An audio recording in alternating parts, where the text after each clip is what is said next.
The drug game is bigger and faster than you imagine. For more than a decade, Mexican cartels have become drug managers, and today, their invisible hand indirectly negotiates and coordinates the different gangs of the continent towards a single objective: the shadowy sale of narcotics. The game no longer starts in Mexico, but in South America, specifically here in the vast fields of Colombia and the jungles of Peru and Bolivia. These three locations produce the most coca, a crop more precious than gold. They transport this treasure by secret roads to Ecuador and Venezuela, two key routes for the drug's destination. From there, the shipments are sent by aircrafts to Honduras, Nicaragua, Guatemala, El Salvador, and Mexico. From that moment on, the drugs follow different land and sea routes to the west, center, and east of the United States, the main consumer of the product. The sophisticated coordination of this entire process meant a business of close to $33 billion for Mexican cartels in 2018. Since then, the figure has only increased, and with so much money on the table, the cartels have ventured into a new game on a global scale: money laundering. Today, US authorities are overwhelmed trying to track the money coming from the cartel's illicit businesses. And every day they ask the same question over and over again. How do cartels launder $70 million a day without a trace? This video was made possible with the help of Octaspace. For agents of the Drug Enforcement Administration, tracking money laundering should be a simple task. This institution has practically unlimited resources, and although its operations are directed from the United States, its eyes are in every corner of the planet. Each of its investigations uses the highest technology and has the greatest human talent to monitor illicit activities. But none of this is enough when it comes to catching Mexican cartels.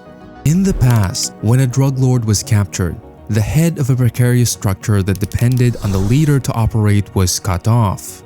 Nowadays, things have changed drastically, especially in Mexico, home to more than 150 organized crime groups. In 2016, the leader of the Sinaloa cartel, Joaquin Guzman Loera, known also as El Chapo Guzman, was captured for the third time. A year later, he was extradited to the United States. This operation required enormous joint efforts between numerous agencies. They all believed that this was the coup de grace, the end of the Sinaloa cartel. But 8 years later, the reality is devastating. The capture of El Chapo Guzman did not dismantle the cartel. On the contrary, the benefits of this group have only increased. This is due to the simple fact that the internal structure of the cartel remains intact and operational. From the person in charge of selling and distributing the drug to those who direct the money laundering structure, no one stops, and the wheel of crime remains unchanged. This poses a difficult task for the authorities. According to data from Science magazine, organized crime is the fifth largest employer in Mexico and has managed to attract more than 175,000 Mexicans to the network. With such a volume of those involved, detecting the path that money follows is equivalent to finding a needle in a haystack. The cartels continue to expand, their activities continue to grow, and in the process, they erase their tracks as if they had never existed. All of this has forced anti-drug agencies to consider new perspectives, and in the process, they have discovered a larger problem. The money that cartels receive no longer depends solely on drugs. Finding the new origin of the money has not been a linear process for the DEA or the different institutions of the Mexican government. The Sinaloa cartel alone has a presence in 17 of the 32 states that make up the Mexican nation, and the analysis of criminal organizations have detected that 75% of this territory has the presence of some criminal group. This map provides great freedom for illicit businesses, or even for participating in those that are not even illicit. If we travel to the state of Michoacan in western Mexico, we will discover the heart of a multi-million-dollar business: avocado production. Mexico controls 60% of the world production of the so-called green gold. But in recent years, a criminal group called Los Viagras has confiscated farms from their peasant owners and has also indiscriminately logged protected forest, all in order to generate their own crops. Since then, it is estimated that about 12 criminal groups are competing in this region to become the main avocado producers. The interest they show in this product is due not only to its profitability, but also to the fact that when they sell it, they receive completely clean money that is difficult for the DEA and local authorities to trace. This way of operating is very similar to one they apply a little further north, in the state of Colima, or in Zacatecas and Durango, the largest producers of gold, silver, copper, iron, and zinc in the country. Here, companies have been forced to pay lucrative extortions to the Knights Templars and Los Zetas cartels since 2013 in exchange for their protection. But this is not their only way of operating here.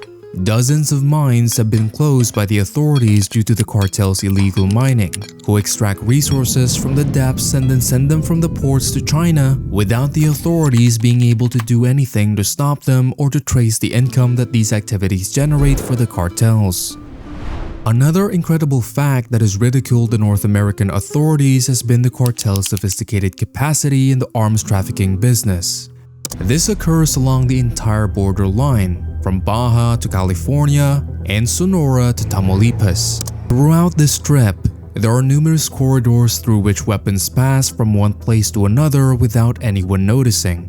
There are also powerful networks of frontmen and small groups that are responsible for maintaining a constant flow that every year leaves some 298,000 US weapons in the hands of these traffickers.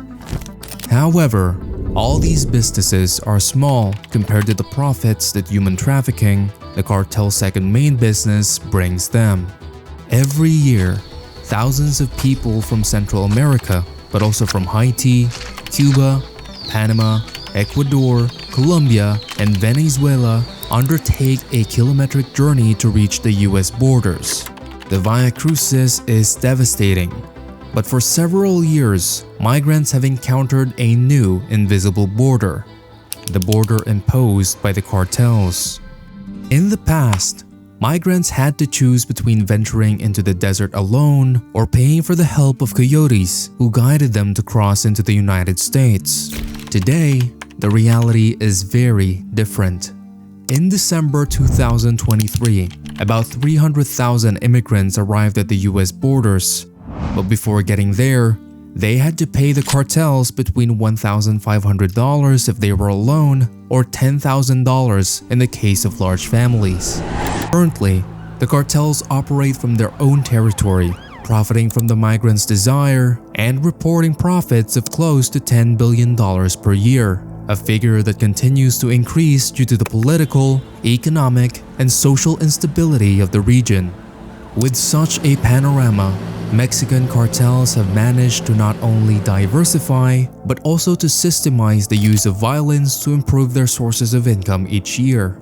Their ambition seems to have no limits, but different international agencies have managed to stop them by tracking their banking movements. Money leaves many trails that can be followed, or at least that is what the DEA thought until they discover the cartel's powerful money laundering machinery. To launder about $70 million a day, something more sophisticated than a simple method is needed.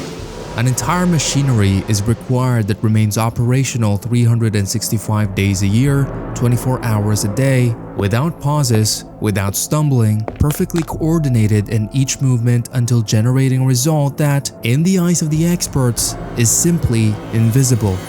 For decades, the cartels have been perfecting this method, and every time the authorities discover one of them, others are born, like a virus that takes advantage of the system and refuses to be exterminated.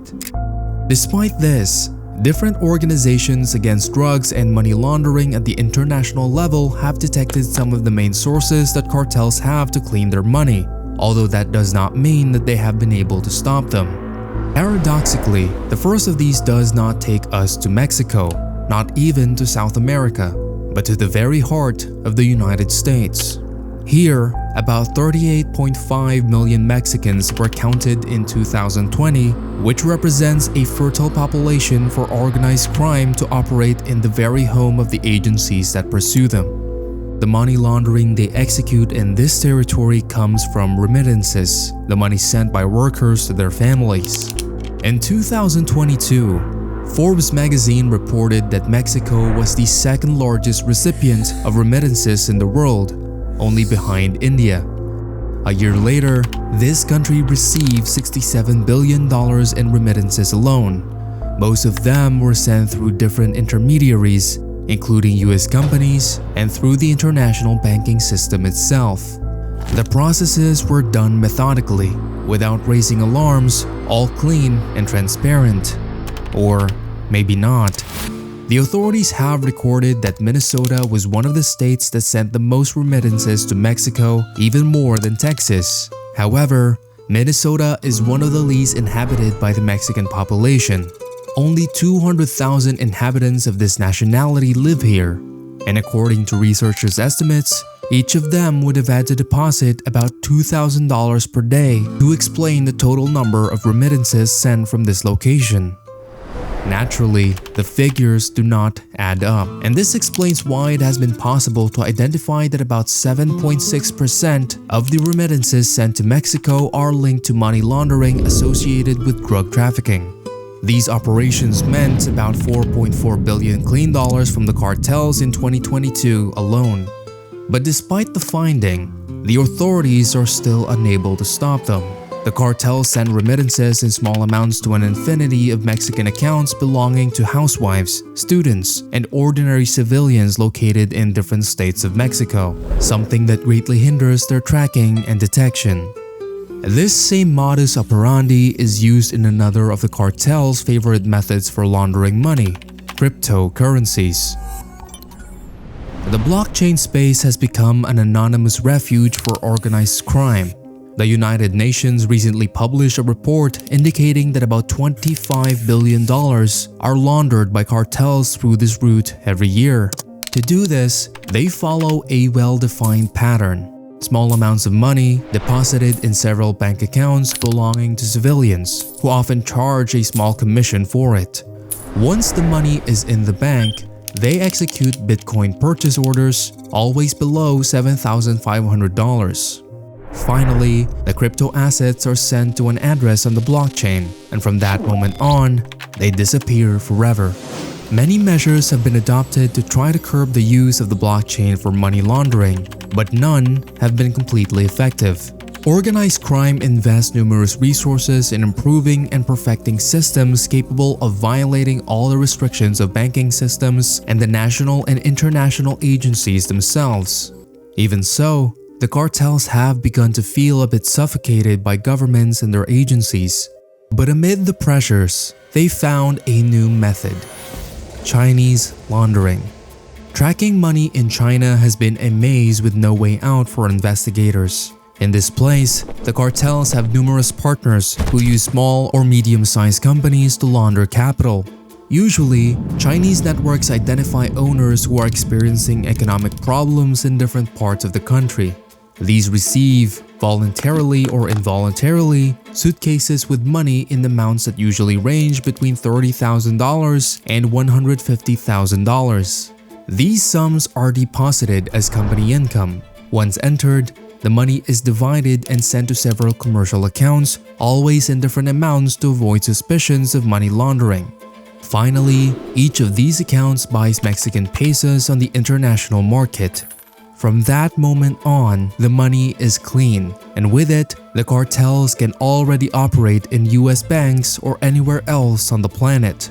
This business is already being investigated by the Treasury Department, but the work has been so impeccable and precise that the authorities in charge have no way of preventing it or even detecting it.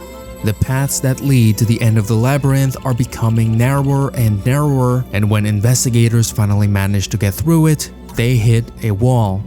In this way, organized crime has managed to evolve to become a powerful machinery that not only generates large resources annually, but is capable of laundering $70 million a day, coming from its different criminal businesses without leaving the slightest trace. The drug game has completely changed, and the authorities have not yet managed to learn the new rules. Everything seems to indicate that this is just the beginning. Only time will tell how much longer organized crime will be able to continue evading the watchful eye of the US authorities.